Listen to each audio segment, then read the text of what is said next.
nos acompaña Polinia Romana, a quien le agradezco su presencia en este dopio especial, este dopio electoral, y le puedo decir que es una mujer de una sola pieza. Se han dicho muchas cosas de ella a raíz de que, debo decirlo, pues dejó las filas del López Obradorismo. Yo te pregunto, bueno, primero que nada, felicidades, porque Gracias. estás pues en un día de fiesta. Los políticos conocen días de fiesta y días de derrota, y hoy supongo que es un día de fiesta, o desde anoche es un día de fiesta para ti. Hoy en la mañana. Hoy Hoy en en la la mañana mañana. Sí, amaneciste. desde anoche no. Yo te pregunto abiertamente, amanecimos con una ciudad, y ya que vimos el mapa, partida en dos, y ya hasta le llaman la Ciudad de México del Este y la del Oeste. ¿Tú Sí. en qué lado estás, Polinia Romana? Yo estoy, yo como diputada electa, yo estoy de los dos lados. Yo estoy de los, no puedo estar de un lado.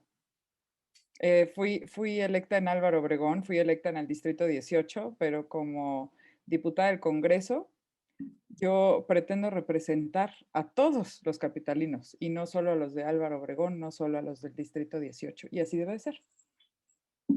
Esta división yo no la había visto, llevo 13 años, bueno, llevaba porque me acabo de mudar, pero llevaba 13 años viviendo en la ciudad, y tú llevas seguramente más, y yo no había visto una derrota de este tamaño de la izquierda en la Ciudad de México. ¿Tú la habías visto?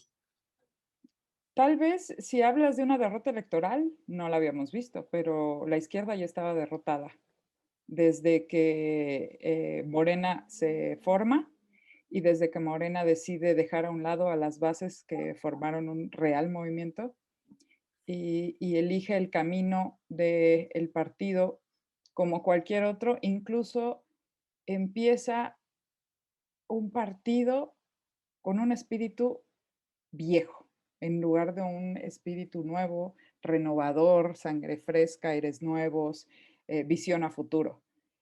Ahí se empezó a derrotar la izquierda en esta ciudad, cuando verdaderos izquierdistas habían intentado formar un movimiento que viera más allá de las elecciones, fue cooptado por unos cuantos, incluso ahora yo veo, no nada más en la Ciudad de México, en todo el país, los dirigentes de nombramiento de Morena no tienen nada que ver con los fundadores de Morena. Creo que ahí es donde empezó la derrota de la izquierda, cuando Morena se transforma en algo que no es izquierda definitivamente. ¿Qué es hoy Morena? Tú no estuviste, tal vez, lo estoy pensando, tú no estuviste en el inicio de Morena, pero estuviste antes de que existiera Morena, cuando se sembraron bases para que existiera Claro, Morena.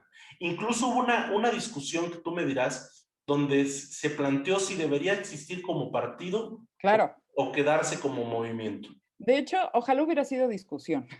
Fue una votación a mano alzada en el Zócalo capitalino, en una de las asambleas a las que convocaba Andrés Manuel, donde habla de los beneficios de por qué hacerlo partido, habla de lo mal que lo trataron otros partidos y entonces pregunta, ¿Morena debe ser partido o no?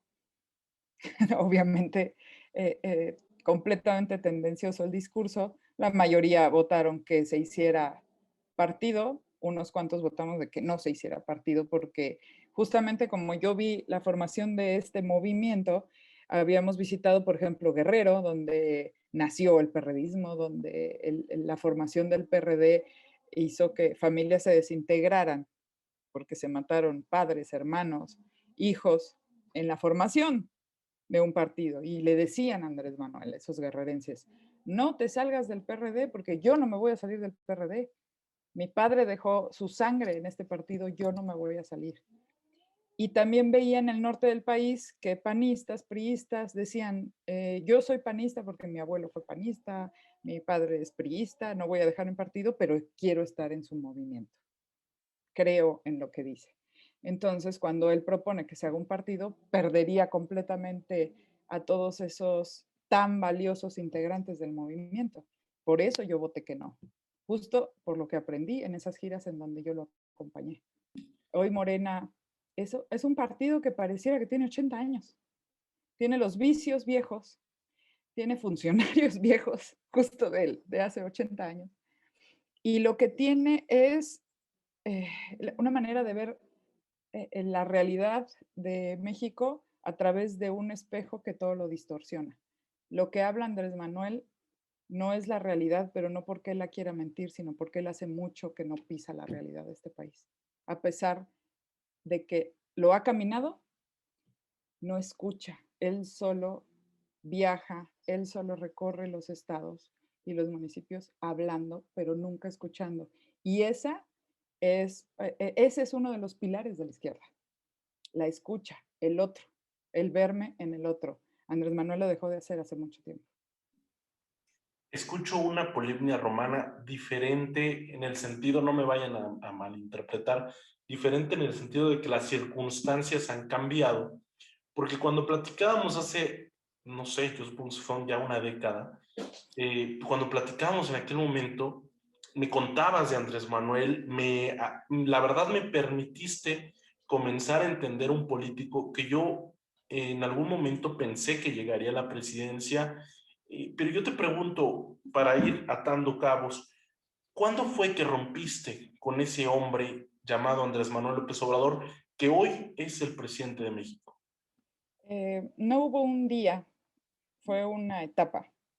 Eh, Fue a finales del 2010, principios del 11, cuando Morena empezaba a tomar forma, no como partido, pero sino como movimiento, cuando se hicieron muchas asambleas en el Zócalo y en toda la República, cuando el gobierno legítimo iba y afiliaba personas, eh, me, empecé a, me empecé a dar cuenta de muchas cosas que ahora son muy evidentes, como lo de las aportaciones, como el elegir candidatos por su popularidad y no por sus principios. El que el entonces nuestro dirigente eligiera el camino del rencor y no de la construcción. Ahí es cuando empecé a abrir los ojos. Y no es que antes no viera yo la realidad, es que antes no era así. Antes se ponía valor a las personas que fundaron desde redes ciudadanas. Y de pronto ahora no veo a ninguna de esas personas. Incluso su gabinete legítimo ya no está completo, ni siquiera está con él. Eh, Creo que la diferencia entre muchas personas y yo es que yo pude hablar, tuve, no sé si el valor o la completa ya desesperación porque las cosas cambiaran y retomaran el rumbo y decidí hablar. También puede ser que haya influido que el Partido del Trabajo a finales del 2011 me ofreciera una candidatura en el distrito en donde yo vivía y decidí tomarla. Andrés Manuel no quiso que yo la tomara y ahí es cuando tuve que tomar la decisión de decir muchas gracias, hasta aquí llego porque yo tengo mucho que ofrecer y yo quiero crecer en lo personal, en lo profesional, pero además quería poner en práctica todo lo que había aprendido. Y él no quería que yo saliera del mismo círculo, del mismo equipo y de las mismas actividades, cuando yo sentía que ya tenía mucho más capacidad que organizar giras, organizar eventos. Olivia, Yo, te lo voy a decir así fríamente. Si tú hubieras obedecido a Andrés Manuel López Obrador en su momento, hoy estarías en Palacio Nacional seguramente. no creo, tal vez no hubiera sido diputada, pero en cualquier otro año hubiera yo agarrado mis cosas y me hubiera ido. No hubiera yo permitido eh, que con ese nombre o con mi nombre se hiciera lo que se hizo a partir del 2012, cuando Morena empezó a ganar curules, cuando empezó a ganar delegaciones. Yo nunca estuve de acuerdo con lo que estaba pasando. Entonces, si no era en ese momento, iba a ser 2 meses después o un año después. Cuando empezaron a tener poder, curiosamente, es cuando se empezaron a perder. Y cuando empezaron a olvidar a las bases de Morena, que antes eran gobierno legítimo, que antes eran redes ciudadanas y que antes venían de cualquier otro partido o de cualquier otro movimiento. Incluso el obrero, el campesino, el minero en Cananea. Ahora, Justo. me llama la atención que estés hablando de las bases, porque al despedirte tú de López Obrador, pues prácticamente te despediste del movimiento obradorista, supongo, fuiste muy criticada cuando te postulaste por otros partidos políticos o competiste por otros partidos políticos. No me refiero al PT, que acaba siendo un aliado, Ujú, sino a los otros, incluso claro, con los que hoy ganas. sí, Fuiste muy criticada, supongo, y te despides de este obradorismo radical que se mantiene y que mantiene a López Obrador con una fuerza, al menos en el discurso. sí, efectivamente es una fuerza, y lo dijiste muy bien, es una fuerza en el discurso.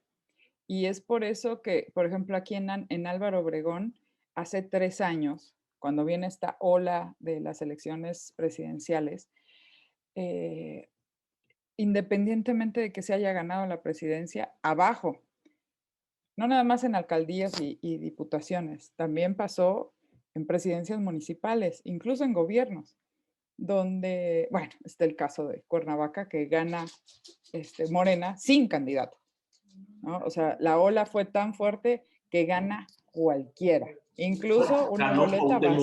Ganó Cuauhtémoc Blanco. Ganó Cuauhtémoc Blanco, ganó Cuitla, o sea, una, ah, ganó gente de tómbola, ganó gente, olvídate la preparación no tiene nada que ver con la representación popular.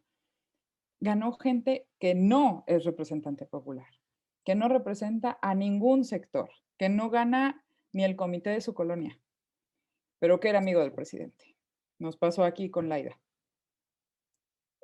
No me pueden decir que una persona como Laida, que una persona como Cuauhtémoc Blanco representa los principios de la izquierda. Oye, pero ¿qué me dices, ahora que tocas el tema del AIDA y ahorita regresamos al otro, qué me dices de que pierde el AIDA, bueno, pierde el Morena, que se entiende en gran parte por el mal Ujú. trabajo que hizo Laida, pierde aquí, pero gana Laida en Campeche? ¿Cómo explicas Porque, eso? porque no la han probado. No, yo siempre les he dicho a quienes recorremos las calles nos damos cuenta. Morena pierde donde ya gobernó, porque ya lo conocen, sabe cómo funcionan sus diputados, sus alcaldes, saben que vinieron a hablar de corrupción y fueron más corruptos. Vinieron a hablar de que se acabaron los moches y pidieron más moches a las empresas. Hablaron de austeridad cuando más gastos en oficinas se hicieron, cuando más camionetas, cuando más contratos, cuando más adjudicaciones directas. Hablaban de primero los pobres y fueron los que mataron a los pobres o los que ensancharon las filas de la pobreza en este país. Y cualquiera, y de cualquier partido, nada más que unos no lo van a decir, que haya recorrido las calles en estas campañas, te puede decir exactamente lo mismo. Por ejemplo, yo no tenía la menor idea de la cantidad la cantidad de gente a la que atendía el Seguro Popular, porque yo conocí el Seguro Popular en los discursos de Andrés Manuel. Cuando lo echan a andar y nosotros estamos en giras y el discurso de Andrés Manuel es, quieren afiliar a personas para que usen los mismos hospitales que ya existen, no están abriendo más hospitales, no están abriendo más farmacias para surtir los medicamentos. Eso es lo que yo tenía en el discurso. Cuando regreso de las giras y ya me quedo aquí eh, en, en Álvaro Obregón, donde yo vivo, me doy cuenta de que el Seguro Popular sí empezó así, pero fue creciendo y se fueron añadiendo los servicios. Por ejemplo, prevención y tratamiento de cáncer se añaden al Seguro Popular, que es el problema que tenemos hoy, porque lo cancelan. El Tamis a los recién nacidos entraba con el Seguro Popular y entonces se acaba en el momento de cancelar el Seguro Popular. Y así, efectivamente, el Seguro Popular no nació siendo una institución grande, pero fue creciendo. Y ahora que veo la cara de las personas que me dicen, por favor, regrésenos al Seguro Popular porque no tengo para las medicinas, no tengo para hospitalización, independientemente de la pandemia. Estamos hablando de las enfermedades crónico-degenerativas, que son las que abundan en nuestro país, no pueden ser atendidas por la cancelación del Seguro Popular. Y lo malo es que no fue un cambio de nombre, como pasa en cualquier sexenio, en cambio de sexenio. No puso nada en lugar del Seguro Popular y dejó completamente descubiertas a millones de familias. Y esa es una de las razones porque la gente no votó por Morena en zonas populares. Porque los análisis en zonas altas, en zona media, bueno, se han hecho 1000 veces. ¿Por qué la clase media alta no quiere a Andrés Manuel? No es nuevo. Nada más que ahora tienen razones comprobadas, no comprobables, comprobadas. Me voy a poner en el lugar de un obradorista radical y te voy a decir lo que piensa seguramente un obradorista radical después de oírte hasta este momento. Si yo fuera un obradorista radical, diría, Polibnia está dolida porque no le dieron una candidatura en Morena. Polibnia está dolida porque López Obrador no la quiso ya en su equipo. ¿Cómo responder a esto? Que te pueden decir a ti, y lo has visto seguramente en las redes sociales, para poder limpiar, digamos, que ese terreno y decir, a ver, no, aquí hay una política que en su momento acompañó a Andrés Manuel López Obrador y que hubo algo que le desencantó y que tal vez, y es la duda que también te dejo, tal vez eso que a ti te desencantó sea lo que a millones hoy les desencantó también y dejaron o le dieron la espalda a candidatos como Dolores Padierna, como Víctor Hugo Romo. En tu distrito estaba, si no me equivoco, Eduardo Santillán, Sí. ¿no? Que ya lleva como 3 periodos. Sí. Entonces, eso que te desencantó a ti es lo mismo que desencantó a estas clases que ya están dividiendo a la ciudad, que ya están partiendo, es lo mismo. ¿Y qué le contestas a quienes dicen que estás dolida y que actúas con base en eso? Les contestaría varias cosas. Uno, si en algo tiene razón el señor presidente es en que no somos iguales. Si yo hubiera querido un puesto, si yo hubiera querido una secretaría de Estado o subsecretaría, ahí estaría. Porque nada más basta con hacer un recorrido por las plazas que tiene el gobierno federal para ver a personas que estuvieron junto a mí y a nivel organizacional arriba de mí o abajo de mí, y ahí están todas, con puestos paupérrimos. Yo no estoy ahí. Pude haber estado ahí, pero no estoy. No somos iguales. Yo no estoy buscando el puesto porque yo ya me hubiera salido, porque no, créeme que no ha sido una sola vez la que me han ofrecido regresar a Morena. Han sido varias. Pero no estoy de acuerdo con eso porque a pesar de que yo he formado candidaturas con otros partidos, ha sido a cambio de que no se me imponga absolutamente nada. ¿Te ha costado esto, Polibnia? ¿Te ha costado? Me ha costado 2 elecciones perdidas. Gané una, perdí 2, ahora gano otra. En esas 2 perdidas, que estuve 6 años sin cargo público, sin trabajo en la política, créeme que me buscaron. Pero yo no quiero eso. Yo quiero estar en un partido, en un espacio donde nadie me imponga, donde nadie me diga tienes que votar en cascada, tienes que levantar la mano sin preguntar. Y eso se lo puedes preguntar también a Mancera o a Manuel Granados, que fueron mi coordinador de asamblea y, digamos, el líder de mi bancada en el momento en que fui diputada. Solo voté con ellos cuando estaba de acuerdo. Y me eché buenos pleitos, incluso con el PRD, porque querían que yo votara de una forma y yo no quería votar. Estoy en los lugares así. Ahora que pones nombres, hay varios así como tú, los identifica, los ves, y no solo están en Va por México, no solo están en Movimiento Ciudadano, hay gente desencantada con el López Obradorismo que nos vendieron en 2006 o en 2005, cuando marchaste seguramente por el tema del desafuero. Hay una historia, ¿no? Muchas veces. hablando de lo que decías de cómo me desangelé yo, me desencanté de ese supuesto proyecto, yo me desencanté porque empezaba a percibir que lo importante ya no era la gente. Lo ¿Qué es lo importante importante era, para López Obrador? en ese momento lo importante era venganza, fregar al PAN que nos hizo fraude. En ese entonces lo importante era ganar puestos para conseguir apoyos y que el movimiento siguiera creciendo. Y te voy a poner unos ejemplos, incluso hablando de nombres. Dante Delgado. Si alguien aportó el movimiento de Andrés Manuel fue Dante Delgado. Toda la operación que se hacía en Veracruz durante años la financiaba Dante Delgado. Cuando Andrés Manuel le dice vente a Morena y Dante le dice no, yo me quedo en Movimiento Ciudadano, bueno, Convergencia, luego con nuevo Movimiento Ciudadano, entonces Andrés Manuel le dice corrupto.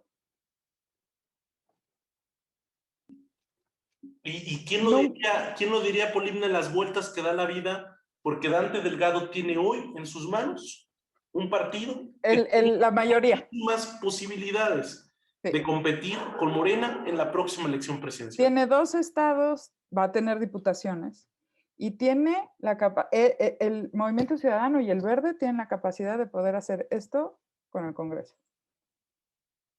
El señor al que le dijo corrupto. Andrés Manuel nunca se llevó bien con los chuchos. Nunca fueron mejores amigos. Y sin embargo, Jesús Ortega fue su coordinador de campaña. Y sin embargo, el PRD del Distrito Federal durante mucho tiempo financió el plantón, los templetes, las marchas, el personal que trabajaba con Andrés Manuel. Cuando no se quiere hacer el PRD para Morena, corruptos. El único que se ha salvado es el PP. En su lógica, tú también eres corrupto. Ah, no. Corrupta, traidora y algo, como decía, que me fui al basurero de la historia. Es así de simple. ¿Estás conmigo o estás contra mí? O estás en contra, en mi contra, y además todo lo que tú hagas lo haces por poder, por dinero, por corrupta. Si estás conmigo se te perdona todo, absolutamente todo, y entonces... ¿Estás pensando en Manuel Bartlett o en quién estás pensando? En cualquiera. ¿O en San Juan En cualquiera. Esos, mira, cada quien habla como le fue en la feria. Tú hablas del lado del periodismo. No puede concebir un buen periodista que alguien como San Juan esté ahí y que esté pisoteando los derechos laborales de cientos de personas. No puede concebir alguien que vivió la transición de los 80, que Bartlett esté en el puesto donde más se puede ordeñar al erario. Y además, un puesto que ha permitido, dicen que evitaron que los extranjeros saquearan CFE y petróleos mexicanos, y sin embargo, tú pregúntale a cualquier persona en estado de vulnerabilidad, de clase baja, que trabaja para sobrevivir todos los días, cómo le está llegando el recibo de la luz. Y olvídate de la Ciudad de México. En la Ciudad de México no tenemos clima extremo. Pregunta en Mante, Tamaulipas, cómo hacen para pagar los recibos de luz en verano. Con el clima que tienen que poner, porque si no, se mueren. Entonces, no puedo creer que él defienda personajes, no nada más que tuvieron un pasado terrible, sino que ahorita siguen haciendo daño, que ahorita siguen ordeñando el erario y que ahorita siguen sin darle a la gente lo que le prometieron. No puedo creer que tenga en sus filas a esos funcionarios. Déjame decirte, hablando de promesas, que la promesa de Morena sí se está cumpliendo. Y te voy a explicar por qué. La promesa de Morena se está cumpliendo porque es la esperanza. Y si tú te das cuenta, la esperanza puede nunca cumplirse, porque es una esperanza. Es solo esperanza, exactamente. Entonces, Exactamente. hoy tenemos la esperanza del aeropuerto, pero si sale mal, híjoles, pues ni modo, tenemos la esperanza en el Tren Maya, pero si sale mal, pues ni modo, ¿no? Entonces, la esperanza ya está, a final de cuentas. El tema es qué tanto les va a dar para seguir vendiendo esta esperanza, o si ese es de verdad el fondo de todo. O sea, realmente solo era la esperanza de que llegara un hombre a Palacio Nacional. Uh-huh. A mí me gusta jugar mucho a los espejos. Morena, la 4T, Andrés Manuel siempre hablan de que hay que informar al pueblo, ¿no? Y por eso es la mañanera, es el pretexto de la mañanera, incluso en tiempos electorales. Hay que informar al pueblo porque siempre se hacían negocios arriba en lo oscurito y el pueblo no se enteraba. A mí me gusta jugar al espejo. Creo que es tiempo no nada más de que el pueblo se informe, creo que es tiempo de que esos funcionarios, incluso Andrés Manuel, se entere de cómo vive la gente. Porque nos burlamos de que Ricardo Anaya sale de giras, ¿no? Y de que dice que le da coraje la pobreza. Lo que pasa es que su discurso no es el correcto, no es bueno, pero está haciendo exactamente lo mismo que Andrés Manuel. Va a difundir las condiciones en cómo vive la gente, pero no las está. Andrés Manuel, la diferencia, no sé si Anaya, no, yo Anaya no lo conozco. Espero que sí lo entienda, pero Andrés Manuel no está entendiendo lo que está retratando el teléfono celular con que le Entonces, sacan videos. ¿para qué tanta gira? Polini ya recorrió el país. Para informar al pueblo, pero el que se tiene que informar es él. Él tendría que entrar a una de esas casas sin asesores, sin cámaras, sin Jesús Ramírez, sin su logística, entrar a una de esas casas y escuchar a la gente, porque él lo que hace es llegar a platicar con la gente y habla. Él habla, como en los templetes, miles de veces lo hizo, llega a un pueblo, se sube al templete, habla y no escucha a nadie. Entonces, él no sabe lo que la gente usaba el Seguro Popular, él no sabe lo que representaba para una mujer trabajadora una estancia infantil. Él no Pero, sabe lo que es tener un hijo con cáncer, él no sabe lo que es llegar a fin de mes, él no sabe lo que es quedarse sin trabajo porque en su vida ha pagado una renta.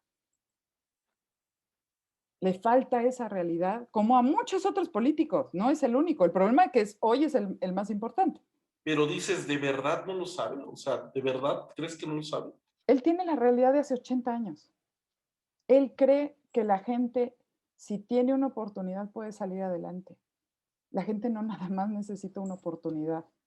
La gente necesita mucho más que una oportunidad. Y los programas sociales que él convierte en completamente agua, polvo, necesitan planearse a partir de una evaluación, a partir de un diagnóstico. Él lo hace a partir de su intuición. Tú no puedes andar por la vida con presentimientos, con sensaciones. No es, hay miles de herramientas. No quiere usar el Coneval, no quiere usar el INEGI, no quiere usar el IFAI, no quiere usar nada. Es a sus corazonadas. ¿El Y Estado resulta, soy yo?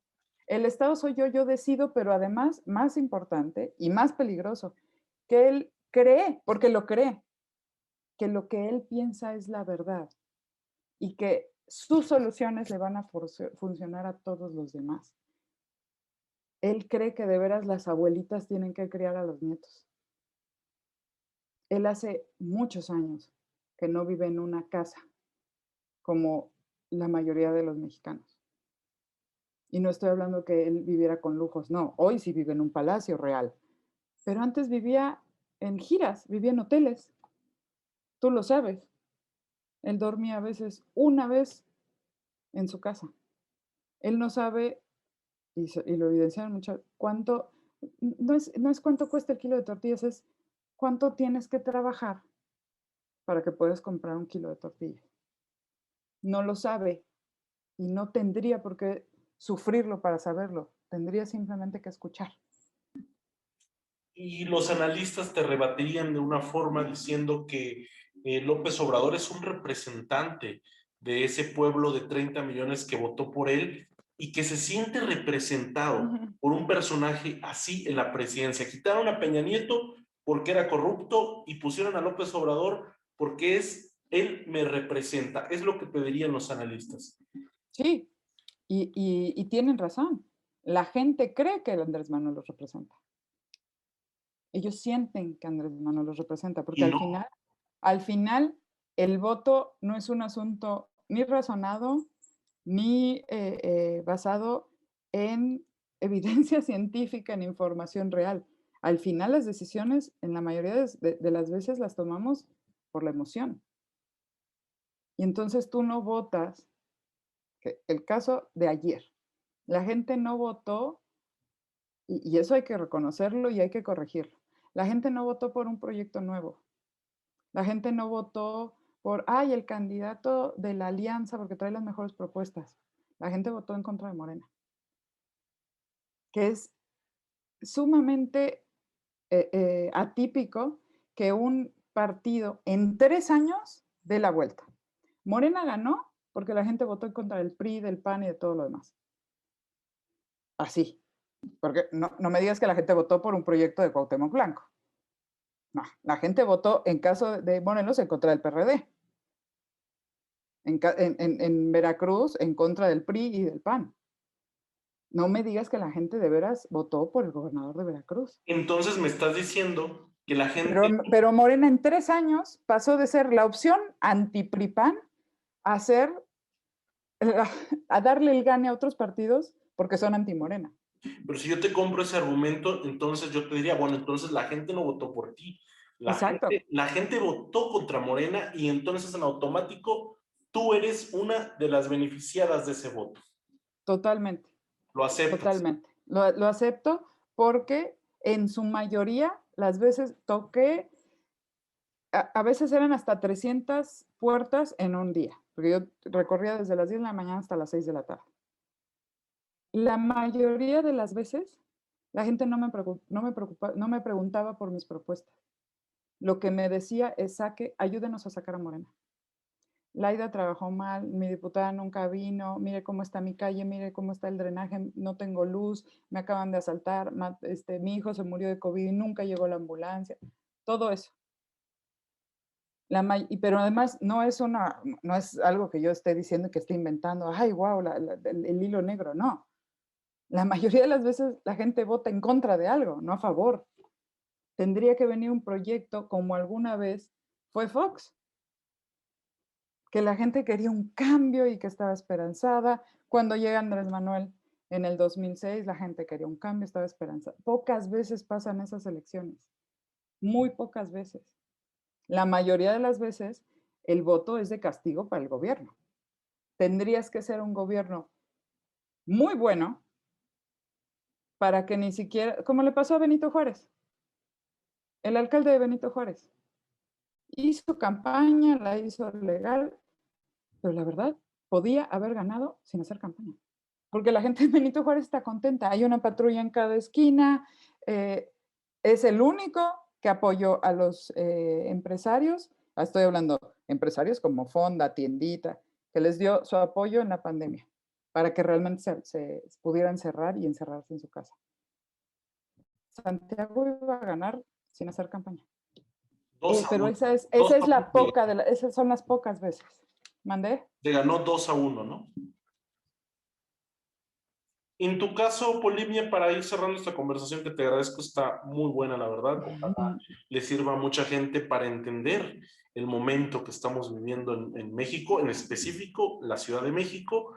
Yo te pregunto, para centrarnos en tu candidatura, bueno, ahora virtual, pues triunfo, ¿a qué partido vas a representar tú en esta mezcla del PAN, PRI, PRD? ¿Qué partido representas tú? La alianza se hizo basándose en candidatura común. No hay como una coalición como antes veíamos en la misma casilla de la boleta, 3 partidos juntos. Fue candidatura común. Yo estuve en el PAN, en el PRI y en el PRD, las 3 casillas con mi nombre. Entonces la gente priista votó por el PRI, la gente panista votó por el PAN. En mi caso, en mi distrito es un distrito popular, es un distrito que históricamente ha sido el PRD y tuve de las votaciones más altas del PRD en la Ciudad de México, justo por las condiciones. Y porque además fue muy dura esta campaña porque de los distritos más morenistas hace 3 años, pude voltearlo. Pero es mucho más sencillo que la gente de Morena regrese al PRD a que vaya al PAN o al PRI. Sí fue una elección muy complicada, pero la sacamos bien y con la fórmula, por cierto, una fórmula que dice Andrés Manuel que es la exitosa. Caminar y tocar puertas, caminar y tocar puertas. Ojalá él lo hiciera.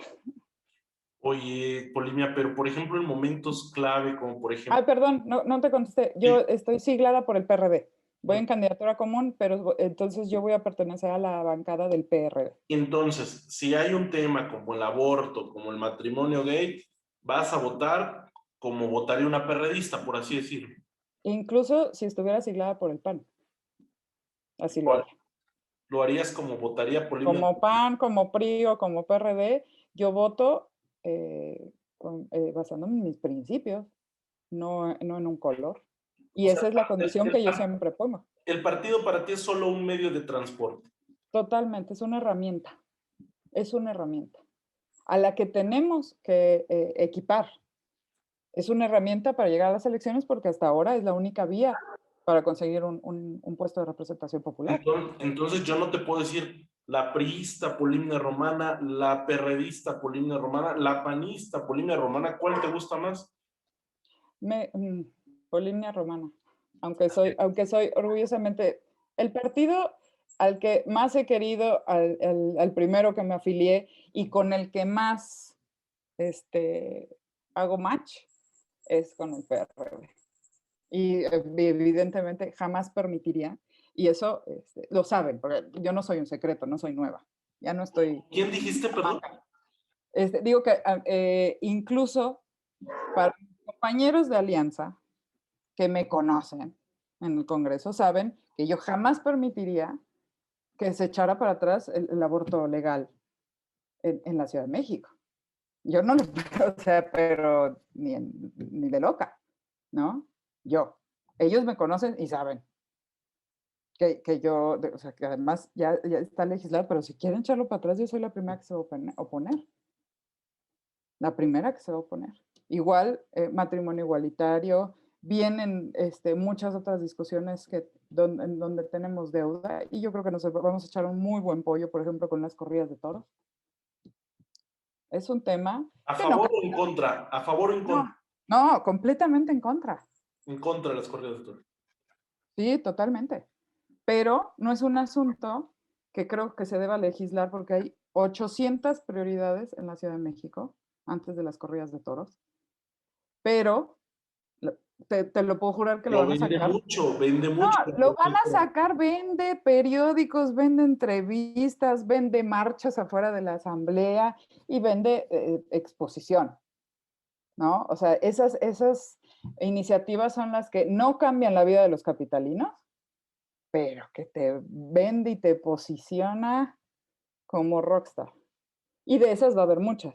Y seguramente, y están en todo su derecho, hay partidos de derecha, no sé si vaya a llegar alguien del PES, por ejemplo, seguramente su publicidad decía no al aborto y seguramente lo van a querer tumbar. Pero ¿qué es lo que va a traer? Medios, porque eso no va a pasar. Y además tampoco cambia la realidad de las mujeres afuera. Las mujeres afuera vamos a seguir abortando, sea legal o no. El problema es que nuestra vida se arriesga. Te cerramos con dos preguntas ya para, te agradezco ya esta conversación, nos extendimos, pero está buenísima. Dos preguntas. ¿Qué sigue para Polimnia Romana ahora o en un futuro cercano? ¿Qué sigue? ¿Qué tienes pensado o por lo pronto te concentrarás en esta diputación por la Álvaro Obregón? Y la otra, ya no habrá reconciliación o se lo dejas al tiempo con esta figura, pues que a final de cuentas va a marcar parte de nuestra historia, que es Andrés Manuel López Obrador. Ya no habrá una reconciliación que en 10 años digas, híjole, pues no tiene caso estar peleado con el expresidente y a final de cuentas hizo esto, a final de cuentas construyó el tren, en fin, no sé qué se dirá en 10 años, pero ¿tiene cerrada la puerta para López Obrador? Mira, te voy a decir una cosa. Para que haya reconciliación tiene que haber aceptación. Y yo te puedo jurar por mi vida que él jamás va a reconocer. Entonces, no está en la mesa, pero no por mí, sino porque él jamás aceptaría qué es lo que pasó. Y otra, no necesito reconciliarme con él para trabajar junto al presidente en temas que yo considere que son buenos para el país, para la ciudad. Si él propone una acción, propone una agenda que vea por las mujeres, por la infancia, por el medio ambiente, por las energías, yo voy a ser su primera defensora. Pero él y cualquier otro presidente, ¿eh? Porque así como yo, y mira que fui, el señor presidente Felipe Calderón me tiene todavía bloqueada del Twitter, aunque votamos en la misma casilla. Me tiene bloqueada porque yo fui su más grande crítica. Pero él instaló el programa de estancias infantiles a Y nivel ahora a lo nacional. mejor hasta votó por ti, ¿no? Capaz. No, bueno, no es nuestro distrito, pero o sea, yo jamás voy a dejar de señalar la guerra estúpida que se echó a andar en esos años. Pero con esa misma mano que señalo, también le aplaudo que haya creado el programa de estancias infantiles, que por cierto vamos a iniciar en Álvaro Obregón, porque quien llevó ese programa es Lía Limón, y Lía Limón es la nueva alcaldesa de Álvaro Obregón. Vas a hacer ahí juego 1-2 con Lía Limón, ¿verdad? Con 1-2 o con 1-1 ella, no me importa. Si va por estancias infantiles, yo la voy a apoyar todo. Y si necesita etiquetado del Congreso, yo para estancias infantiles, es más, ella que lo inicia en Álvaro Obregón y yo presento la iniciativa para que el gobierno de la ciudad retome el programa de estancias infantiles. Así. Porque cuando alguien tiene una idea como esa, que apuesta a 30 años, ¿no? Evidentemente las estancias infantiles no son un proyecto electorero. Los niños no votan. Pero sí es un programa de esos, quiere decir que quien lo planeó está viendo a una ciudad a 30 años, a 40 años, y no a 3 años como la vieron los que hoy cayeron. Los que hoy cayeron, pues nos has ayudado a entender por qué fue la caída y veremos si se levantan en 3 años. Y no tiene que ver ni con guerra sucia, ni con campañas de desprestigio, porque la gente, es que estoy usando todo lo que ellos dicen. La gente no es tonta. La gente se da cuenta cuando le dices mentiras. Y es mentira que a los adultos mayores les llegó el doble de pensión. Al contrario, en el DF se los quitaron. Solo tienen la federal. Y es mentira que los programas sociales ahora bajen directamente. Es mentira, no baja nada. Pues te seguiremos, Polibnia, para pues esta mirada crítica que a veces, o no quiero decir siempre, le falta a Morena. Casi Muchas gracias, 99.9. Polibnia. Gracias. No te escuché lo último, perdón. 99.9 las veces. No lo usa. Gracias a Polibnia Romana. Ojalá. ¿Mandé? Ojalá rectifiquen. Porque también en Morena hay gente valiosa. Sin duda, sin duda. Sí. Conozco muchos. Por supuesto. Y tú más, yo creo. Gracias, Polibnia Romana. Muchas gracias.